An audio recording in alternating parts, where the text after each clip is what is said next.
பள்ளிகள் வறுமையின் அடையாளமல்ல, பெருமையின் அடையாளம்தான் என்கிற கூற்றை பறைசாற்றுகிற வகையில் இந்தியாவிலேயே முன்னோடி மாநிலமாக கல்வித்துறையில் அதுவும் அரசு பள்ளிகளில் மிகப்பெரிய ஒரு புரட்சியை ஏற்படுத்தி வருகிறது.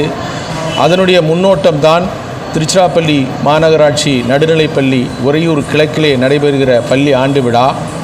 2022 மாநகராட்சி உறுப்பினராக பொறுப்பேற்ற பின்னால் திருச்சி மாநகராட்சியுடைய முதல் நிதிநிலை அறிக்கையிலே எல்கேஜி யூகேஜி வகுப்புகள் மாநகராட்சி பள்ளிகளிலே தொடங்க வேண்டும் என்கிற கோரிக்கையை ஏற்க வைத்து அது தமிழ்நாடு முழுமையும் அறிமுகப்படுத்தி இன்றைக்கு அடுத்த கட்டமாக இன்றைக்கு மிகப்பெரிய தொழில்நுட்பம் என்று சொல்லக்கூடிய செயற்கை நுண்ணறிவு ஆர்டிஃபிஷியல் இன்டெலிஜென்ட் என்கிற வகுப்பறைகளை மாநகராட்சியினுடைய 65 வார்டு பள்ளிகளிலும் வர வேண்டும் என்கிற நிதிநிலை அறிக்கையிலே நேற்றைய தினம் பட்ஜெட்டிலே இடம்பெற்று இன்றைக்கு அது தமிழக அரசினுடைய செயல்பாட்டிற்காக காத்திருக்கிறது. இந்த திட்டம் தமிழ்நாடு முழுமையிலும் இந்த திட்டத்தை கொண்டு வர வேண்டும். அரசாங்கம் அரசினுடைய பள்ளிகளிலே தனியார் பள்ளிகளுக்கு இணையான செயற்கை நுண்ணறிவு வகுப்பறைகளை ஏற்படுத்தி அதற்கான ஆசிரியர்களை நியமித்து உலகத்தினுடைய மனிதவள ஆற்றலோடு போட்டி போடக்கூடிய மாணவர்களாக தமிழ்நாட்டு மாணவர்கள் விளங்க வேண்டும் என்கிற நோக்கத்தோடு